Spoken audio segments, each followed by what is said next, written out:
E se aquela luz que caiu do céu não fosse apenas um acidente? E se ela guardasse um poder proibido capaz de distorcer o tempo, despertar consciências e transformar humanos em algo monstruoso? Nesta história, vamos acompanhar Rob e Lucy, dois irmãos comuns, até o momento em que encontram os destroços de um avião misterioso e com ele, um artefato metálico que muda suas vidas para sempre. Mas o que parecia apenas um objeto curioso é, na verdade, uma chave de algo muito maior e muito mais perigoso. Cientistas mortos, animais ressuscitados, sonhos com entidades de outro tempo e homens de preto que estão dispostos a tudo para recuperar o que foi perdido. Você está pronto para conhecer as brechas do destino? Então prepare-se.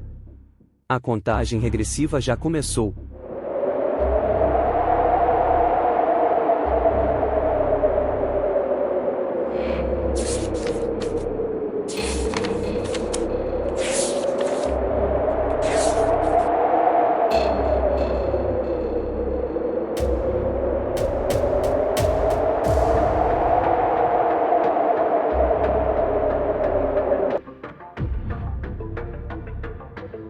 As brechas do destino.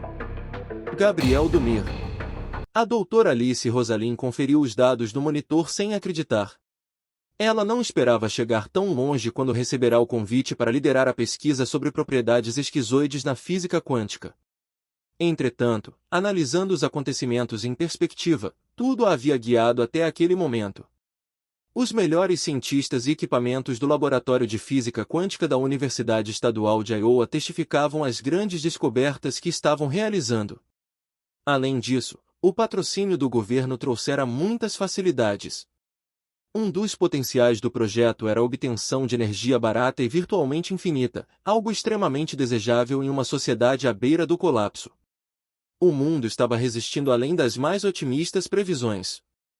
Há algumas décadas, poucos acreditavam que a humanidade atravessaria as portas do século 22. Muitos dos avanços científicos amenizaram e retardaram os efeitos da poluição e das mudanças climáticas. Ainda assim, vários desastres ceifaram milhões de vidas durante aquele período, epidemias globais, enchentes e incêndios que extinguiram cidades inteiras e terremotos devastadores como os de 2035 e 2079. A mensagem de alerta no computador resgatou a doutora Alice de suas reminiscências. Um dos monitores à sua frente exibia a imagem de uma câmera de segurança do interior do laboratório 2 andares abaixo. Neste, um cientista vestido com um traje branco de proteção anti-radiação verificava, in loco, o andamento do experimento através de alguns instrumentos. Ao seu lado, dentro de uma grande cápsula de contenção, a excepcional energia das partículas captadas era estudada e armazenada. A revolução que aquele experimento proporcionaria no meio científico era inacreditável. Contudo, havia algo errado. Os resultados verificados na tela não faziam sentido. As estruturas subatômicas dos materiais do experimento estavam instáveis e a contenção rachando. Rapidamente, Alice acionou a comunicação com seu colega no laboratório enquanto acionava o protocolo de desligamento do experimento. Joseph, saia daí agora. Há problemas na contenção. Através da tela ela viu uma luz intensa subitamente escapando por uma rachadura no invólucro do experimento, ao mesmo tempo em que Joseph corria em direção à saída.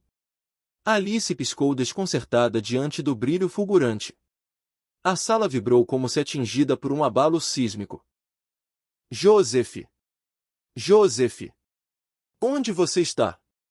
O som de estática foi a única resposta que obteve. A penumbra envolvia o laboratório. A tênue iluminação de lâmpadas piscando revelaram o local semi-destruído, vários equipamentos espalhados ao chão, amassados e danificados. Alice não via Joseph em lugar algum. Após verificar o desligamento do experimento e a segurança do laboratório, Alice foi em busca de seu colega. Mesmo que Joseph tivesse saído do laboratório a tempo, a ausência de resposta indicava que ele poderia estar ferido ou inconsciente. Descendo rapidamente as escadas, ela cruzou com alguns cientistas desnorteados pelo abalo do prédio, que negaram terem visto Joseph. O corredor que levava ao laboratório estava vazio. Alice avançou devagar entre as luzes piscantes e as faíscas de disjuntores em curto. A tensão em seu corpo ecoou um gemido de frustração quando não conseguiu abrir a porta do laboratório. Sem alternativas, controlando a respiração ofegante, ela voltou depressa para sua sala e constatou através da câmera de segurança a mesma cena de antes, equipamentos destruídos e espalhados, nenhum ser humano. Uma ideia lhe surgiu e Alice alterou a configuração da câmera para uma imagem termográfica. Se Joseph estivesse lá dentro, o calor gerado por seu corpo ficaria visível. As cores mudaram na tela. Tons de azul, verde, amarelo e vermelho contornaram as diferentes temperaturas dos materiais no laboratório. Nenhuma silhueta humana. Apenas uma fina teia rubra se destacava na tela fria, uma ínfima brecha que moldaria o destino da humanidade para além do tempo. Alice sentiu o coração acelerar junto ao pânico crescente. Onde estava Joseph? Tentando manter a razão, ela ajustou a gravação para o momento da falha. Joseph correndo até a porta, a luz intensa, a escuridão, o laboratório semi-destruído, a ausência de Joseph. Ela repetiu o procedimento, desta vez observando a gravação em câmera lenta. A luz atingindo Joseph pouco antes dele chegar à porta. O reflexo na roupa branca do cientista ficando nítido por alguns momentos. Escuridão. Luz. Escuridão. 2 flashes de luz foram propagados tão rápidos que apenas em câmera lenta Alice os distinguiu. No segundo flash de luz, o reflexo da roupa de Joseph já não pôde ser percebido. Aparentemente, ele simplesmente desaparecera quando a primeira luz o atingiu. Atordoada, Alice retomou a gravação em câmera lenta, desta vez ativando a configuração termográfica. Através da distorção das cores ela viu Joseph movendo-se para a saída, a luz o atingindo e ele desaparecendo. Apenas os resquícios de uma aura térmica vibrando onde um corpo humano estivera centésimos de segundos antes. A breve escuridão seguida do segundo clarão. O que era aquilo? Alice pausou o vídeo sem entender o que via. Próximo da cápsula com a rachadura macabra havia a silhueta de um ser alto e esguio recortado em meio à luz intensa. Revendo os quadros devagar, as suas dúvidas se desvaneceram, não era algum tipo de efeito de pareidolia. Um ser movia sutilmente a cabeça e o braço como se resvalasse por uma brecha do espaço-tempo, a configuração termográfica não permitindo definir seus traços com precisão.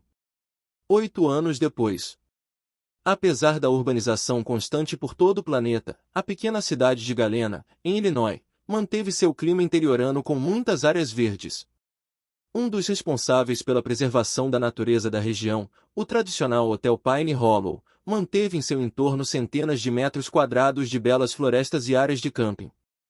Em uma bonita casa da rua Conceal Fire, ao norte da cidade e ao sul da área pertencente ao hotel, vivia uma bela família formada por um casal de professores, Eric e Martha, e seus 2 filhos, Lucy, com 12 anos, e Rob, de 8 anos.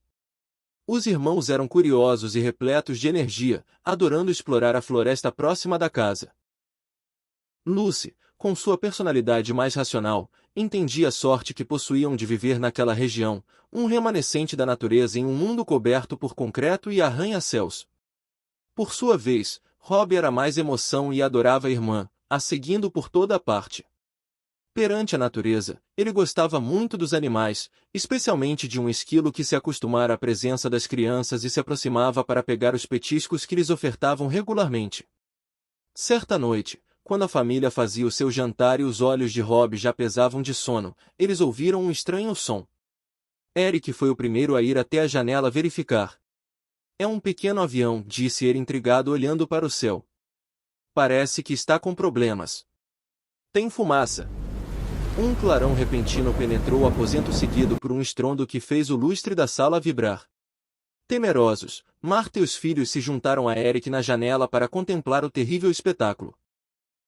O avião explodira em pleno ar, deixando uma trilha de destroços enquanto uma bola de fogo cruzava o céu na direção leste.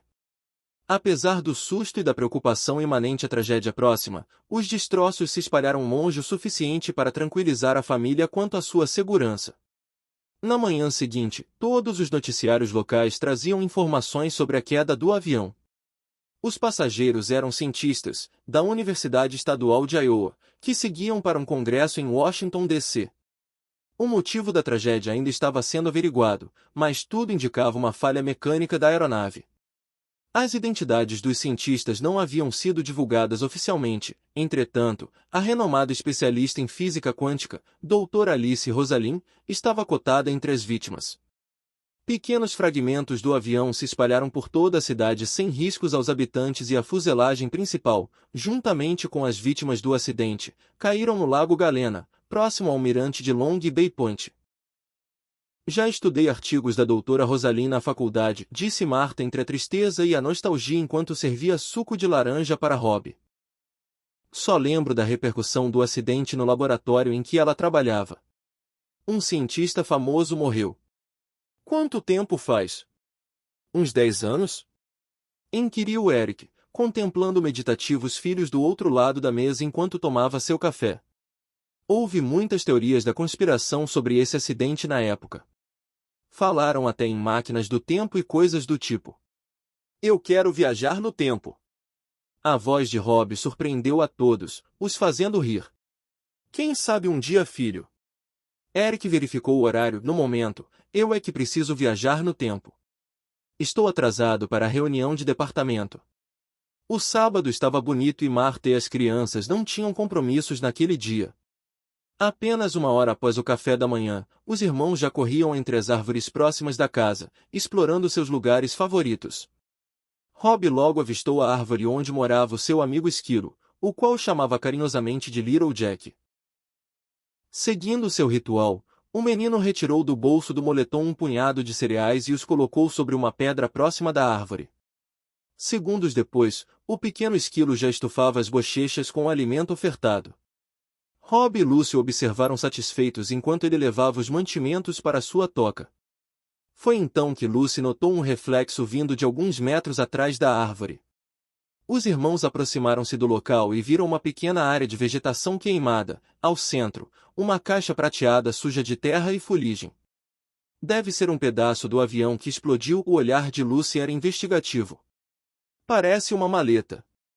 Eles se aproximaram devagar sentindo o leve odor da grama chamuscada.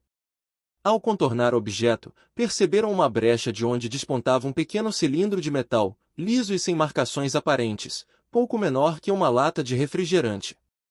Apesar da apreensão da irmã, Rob não se conteve e pegou o objeto. É tão bonito! Disse ele fitando seu reflexo distorcido na superfície do artefato. Um movimento súbito atrás deles os assustou. No instante que se viraram, antes de tomarem consciência da presença de Little Jack os encarando por sobre um galho, Rob deu um grito de surpresa quando o cilindro emitiu um brilho intenso.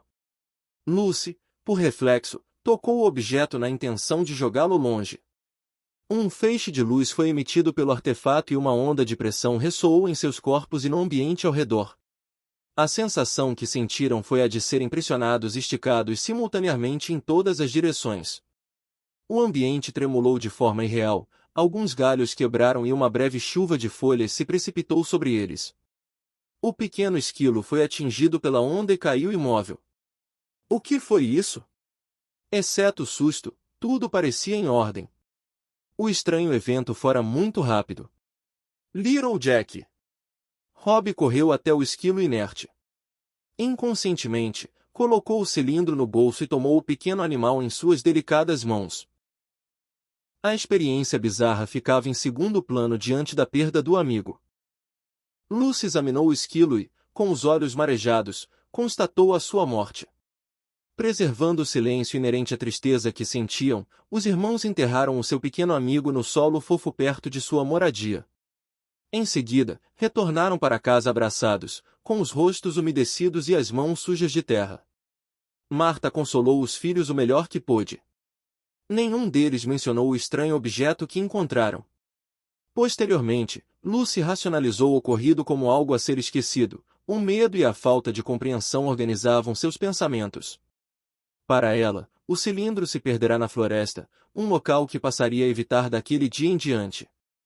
Sozinho em seu quarto, Rob ficou surpreso e aliviado quando reencontrou no bolso do moletom, entre resquícios de cereais, o misterioso objeto.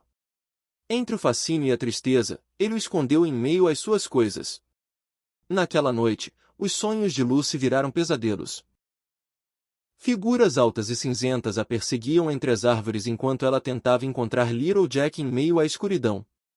Um galho a fez tropeçar e ela caiu por um longo tempo. Uma luz ofuscante a envolveu e a fez acordar com um solavanco em sua cama. De pé ao seu lado, Rob a encarava com olhos arregalados. "A luz está falando comigo!" resmungou o menino. "Está tudo bem, foi apenas um sonho." Assustada, Lucy puxou o irmão para junto de si e ambos adormeceram abraçados. Uma semana depois, a família estava novamente reunida tomando o café matinal e planejando o que fariam no fim de semana. "Hoje vamos visitar a vovó Ruth." Eric acenou para as crianças, e conhecendo os hábitos dos filhos, completou com um tom sério e inabitual. "Podem brincar lá fora enquanto arrumamos as coisas, mas evitem a floresta." Lucy e Rob olharam confusos para o pai. Marta, preocupada, questionou sobre a restrição. "Lembra da Layla, que trabalha no Hotel Pines?" Marta assentiu e Eric continuou. "O filho dela aprontou na escola. Conversamos um pouco enquanto ela esperava ser chamada pelo diretor. Ela me contou que um animal estranho atacou uma turista nas imediações do hotel. Parecia um tipo de esquilo mutante, grande e com carapaças pelo corpo. Pode ser algum tipo de doença. É melhor evitar as áreas mais afastadas por alguns dias até descobrirem o que é." "E o que aconteceu com a mulher?" Marta indagou. "Sofreu algumas mordidas e arranhões, mas está bem. O bicho parecia mesmo doente.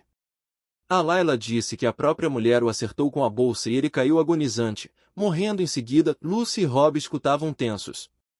Eric completou. "Alguns homens com terno preto apareceram e levaram o corpo do bicho. Parece que eram do governo, do Departamento de Controle de Animais Exóticos ou..." Eric interrompeu sua explanação quando viu Rob esbarrando no copo com suco de laranja. O barulho do vidro estilhaçando veio em seguida. "Não!" Rob exclamou, estendendo a mão em direção ao copo. Apenas Lucy percebeu o pequeno flash de luz que emanou da mão do menino. "Não se preocupe, Rob. Está tudo bem", afirmou Marta já levantando-se para pegar um pano de limpeza no balcão da cozinha. "Só não desçam das cadeiras até limparmos tudo." Eric dirigiu-se até a lavanderia para pegar uma vassoura. Quando eles contornaram a mesa com os equipamentos de limpeza em mãos, pararam confusos diante do que havia no chão. O copo estava intacto, ainda com um pouco de suco de laranja em seu interior. "Que estranho. Está com sorte hoje, campeão." Eric bagunçou os cabelos de Rob em um gesto fraternal antes de pegar o copo e o colocar de volta na mesa, disfarçando a sua confusão. Pouco tempo depois, os irmãos entravam no quarto de Rob. "Será que era o Little Jack?" Rob perguntou angustiado. Não tinha como ser ele e Lucy sentou-se na cama e reparou em algo embaixo do travesseiro do irmão. "Não acredito que você ainda está com isso." O seu espanto era evidente. Rob assustou-se e, veloz, segurou o cilindro metálico contra o peito. "É meu", resmungou ele. "A luz fala comigo." O brilho das lágrimas brotou de seus olhos castanhos. Lucy sentiu o medo infiltrando-se em seu âmago. Ela fez o irmão sentar-se ao seu lado e perguntou com um tom sereno. "Rob, o que exatamente a luz diz?" "Ela conta histórias." Ele hesitou por alguns instantes. "Histórias dos outros. Eles estavam muito longe no tempo e agora estão vindo para buscar a luz." "Quem são esses outros?" "Não sei. A luz fez mal para eles." Para a casa deles, a expressão tensa de Rob demonstrava seu esforço em buscar as informações em sua memória. Eles começaram a mudar por causa da luz. Toda a natureza mudou. Alguns conseguiram fugir para as estrelas. Cresceram em outro lugar, mas nunca desistiram de consertar a sua casa original. Eles acham que a luz é a chave para consertar tudo. Ele olhou para a irmã com uma expressão suplicante. "Mas estão enganados. Eles não podem consertar nada. Vai ficar tudo bem." Lucy abraçou o irmão. Após alguns instantes, ela tomou uma resolução. Segurando Rob pelos ombros, olhou fixamente para ele. "Rob, escuta com atenção. Essa coisa é perigosa. Possui um tipo de luz proibida. Um veneno. Está fazendo você ter esses sonhos ruins. Temos que nos livrar disso. Vamos deixar onde o encontramos.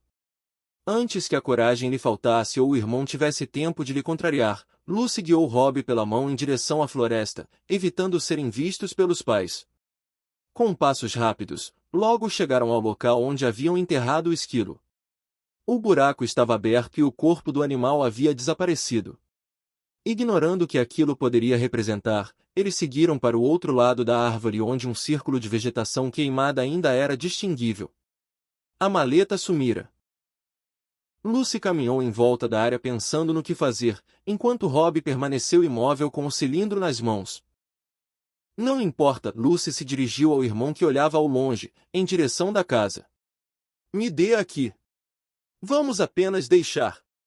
Ela não conseguiu terminar a frase. O som de gritos ecoou até eles pela floresta. Entre as brechas das árvores, eles viram homens vestidos de preto vindo rapidamente da direção da casa. Lucy e Rob se abraçaram imóveis, e quando perceberam, 5 homens os encaravam a uma pequena distância. Está tudo bem, crianças. Fiquem calmas. Só queremos o cilindro. Nos entreguem ele e iremos embora. Um deles avançou com cautela. Lucy e Rob recuaram assustados e o homem avançou bruscamente sobre o menino. Me entreguem isso agora. O cilindro, seguro entre os irmãos, ganhou vida. O feixe de luz se alastrou ao redor deles e uma onda de pressão varreu a vegetação. Os homens ergueram os braços em proteção, perdendo o equilíbrio. Em instantes, tudo parecia ter voltado ao normal. O homem na dianteira, recuperado, tentou agarrar o artefato de Rob, mas foi impedido por um dos próprios companheiros que o atacou violentamente. Os olhares vidrados das crianças encaravam o sangue jorrando do pescoço do homem atacado, enquanto o outro mordia ferozmente. O atacante parecia um animal selvagem. Logo atrás, outra luta se desenrolava com 2 dos homens atacando o terceiro. De alguma forma, 3 daqueles homens foram afetados pela luz proibida, transformando-se em zumbis insanos de algum conto de terror. Lucy e Rob, petrificados perante a cena grotesca, foram despertados pela voz de seu pai. Ele se aproximava correndo por entre as árvores, com o rosto machucado e gritando na direção deles. Rob! Lucy! Corram! Fujam! Um dos homens transformados levantou a cabeça em direção a Eric, o sangue como uma máscara a revestir o seu rosto animalesco. Vão logo! O grito de Eric retumbou no instante em que foi atingido pelo homem transformado, ambos rolando através da relva. Lucy e Rob saíram correndo em disparada através das árvores. Depois de alguns minutos intensos, pararam para retomar o fôlego. Lucy tentava controlar o pânico crescente em seu interior. Já não deveriam ter chegado ao hotel? As lágrimas se misturavam ao suor no rosto de Rob, o cilindro agarrado firmemente em sua mão. Olhando em volta, Lucy tentava se orientar. Aparentemente ninguém os havia seguido. Eles só precisavam chegar até o hotel e tudo ficaria bem. Contudo, Lucy se sentia zonza, olhando para onde achava que estaria o hotel, mas só via árvores tremulando como uma cortina a lhes esconder a salvação. De repente, um barulho lhes fez virar em determinada direção. Lucy abraçou Rob em um movimento protetor quando um ser alto, esguio e translúcido surgiu por trás de uma árvore. Sua pele cinzenta parecia de vidro, linhas azuis pulsando através dela. Na cabeça oblonga, olhos negros como sombras líquidas os encaravam indecifráveis. Lucy se virou para correr daquele ser assustador, como em seu sonho, mas percebeu que estavam cercados. São eles. Os outros, Rob disse em um sussurro. Nos deixem em paz, a voz de Lucy estava trêmula. Um dos seres ergueu a mão e delicadamente apontou para o cilindro. Lucy acalmou-se por um instante, sentindo subitamente que os seres não eram hostis. Como Rob dissera, eles apenas queriam consertar a sua casa e, para isso, precisavam do artefato que continha a luz proibida. Tudo bem, respirando fundo, virou-se para o irmão. Rob, entregue o cilindro para eles. No entanto, O menino se retesou e escondeu o cilindro nas roupas. É meu. Eles acham que podem consertar, mas não podem. Já é tarde demais, disse o menino retomando o choro contido. Rob, precisamos entregar isso para eles. Nós também não podemos consertar nada, e isto só está nos trazendo problemas. Se não entregarmos, a luz vai destruir a nossa casa também, como fez com a deles. E aqueles homens de preto vão continuar nos perseguindo. E temos que ajudar o papai. As lágrimas brotaram sem controle em sua face. Por favor, Rob. Eles possuem a esperança de consertar a casa deles. Deixe que ao menos tentem. Com relutância, Rob entregou o cilindro para Lucy. Ela o pegou com cautela e, muito devagar, se dirigiu até o ser à sua frente. Ele estendeu delicadamente a mão azulada de 4 dedos compridos e pegou o cilindro. Uma rachadura se tornou visível ao lado do objeto, uma brecha ínfima no metal por onde um risco luminescente pulsava. Lucy observou o medo tomando conta daqueles seres. Após uma leve mesura, partiram rapidamente. Alguns metros à frente, eles pararam diante das árvores que Lucy tivera a impressão de tremeluzir um momento antes. Uma porta se abriu em meio ao nada e eles entraram em algo invisível. Uma espaçonave não muito grande, que parecia feita de um metal líquido, ergueu-se do meio da floresta, logo tomando as cores do céu e das nuvens em uma camuflagem quase imperceptível. Poucos segundos depois, um ponto de luz iluminou o céu onde a nave atravessou a atmosfera em direção a um lar desconhecido. Na frente deles, o hotel se revelava como um porto seguro por entre as árvores. Algumas horas depois, Lucy e Rob estavam em um quarto do Hotel Pine Hollow. Sua mãe chorava enquanto tentava explicar a um policial o que havia acontecido naquele dia complexo, que mudaria suas vidas para sempre. Infelizmente, Eric não sobrevivera ao ataque do Homem de Preto. De repente, Rob ficou de pé e foi até a janela. A luz está vindo. Enquanto o sol se punha no horizonte, uma estrela surgiu repentinamente no céu. Todos do quarto viram o seu brilho intenso que logo se apagou, como uma explosão longínqua no espaço. Poucos minutos depois, o horizonte ganhou cores estranhas, como se uma luz proibida atravessasse a atmosfera, a dobrando sobre si mesma. Nuvens se acumularam trazendo a escuridão. Relâmpagos retumbaram ao longe. Uma onda de pressão, como um tsunami invisível, moveu-se através das árvores, esmagando, quebrando e reescrevendo suas estruturas de modo aleatório. O policial tentou correr para o corredor, mas caiu com o terremoto que se seguiu. Marta, Lucy e Rob se encolheram abraçados em um canto do quarto. A pressão parecia esmagá-los. O barulho de vidro estilhaçando e madeira quebrando era intenso. E, então, o silêncio. Apesar de algumas paredes rachadas, a maior parte da estrutura do hotel havia resistido ao evento. O policial levantou-se devagar. Vocês estão bem? Subitamente, uma mulher com o uniforme do hotel entrou no quarto e o atacou como um animal selvagem. O policial tentou pegar a sua arma, mas a deixou cair em meio à luta. A mulher começou a morder o policial de modo feroz. Um tiro ecoou pelo quarto e ela caiu ao lado da cama. Sinto muito, Layla. Marta segurava a arma do policial firmemente nas mãos. Ela foi até a porta e a fechou. Lá fora, gritos insanos prenunciavam o início do fim e Marta protegeria seus filhos a qualquer custo. 4 anos depois. Mais da metade da população animal e humana fora transformada naquele evento cataclísmico. A luta pela sobrevivência foi cruel no início, mas com o tempo, surgiram muitos locais seguros. O antigo Hotel Pine Hollow, na pequena cidade de Galena, Illinois, foi um dos lugares que serviu de base para a reconstrução da sociedade. Marta, e seus filhos Rob, de 12 anos, e Lucy, agora com 16 anos, ajudavam a cuidar do lugar. Marta teve certeza do efeito da luz proibida sobre seus filhos cerca de 1 ano após a morte do marido.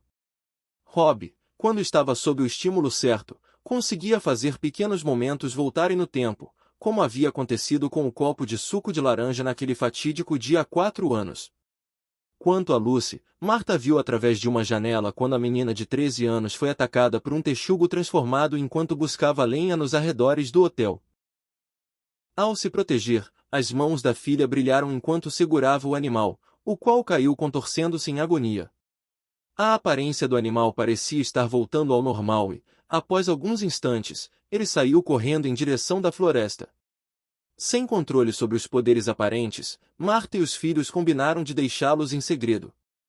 Certo dia, com a comunidade sobrevivente de Galena estabelecida e a população de transformados quase extinta, um grupo de viajantes chegou ao hotel.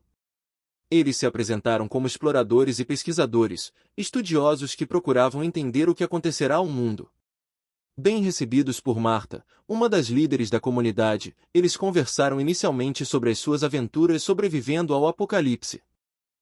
Um dos estudiosos do grupo, um brasileiro chamado Matheus, contou a sua insólita história. Ele seria um médico se a sociedade não tivesse ruído no dia em que viu a sua chefe, a doutora Luana, ser devorada pelos estagiários. Matheus contou como tinha fingido ser um zumbi para escapar do hospital repleto de transformados e sobre o seu duelo com um puma mutante de 2 metros de altura, antes de conseguir ser resgatado por militares. Na cidade em que ele morava, no sul do Brasil, um estádio de futebol se tornou uma fortaleza para os sobreviventes da região. Quando por fim chegaram ao assunto principal de sua presença ali, Matheus explicou a missão do grupo em tentar entender o evento que havia gerado o apocalipse, o qual eles chamavam de onda de vácuo. Depois de quase 3 anos vagando do sul ao norte das Américas, as suas investigações os haviam conduzido até ali, com uma pista sobre um experimento envolvendo viagem no tempo. Este planeta e este tempo são a nossa casa. Se existe uma pequena possibilidade, precisamos tentar consertá-la. Não podemos consertar, a voz de Rob ressoou pesarosa. Lucy segurou a sua mão com carinho. Mas podemos tentar. Mantendo a esperança para o presente, para o passado e para o futuro. Matheus concordou solene.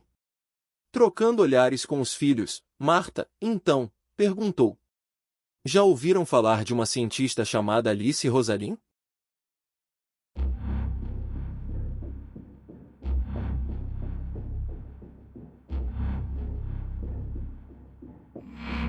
Obrigado por assistir ao nosso canal. Vozes da Ibis, Contos e Mistérios te aguarda para a próxima história. E não se esqueça, o link para adquirir os livros da Ibis está na descrição do nosso canal. Até breve.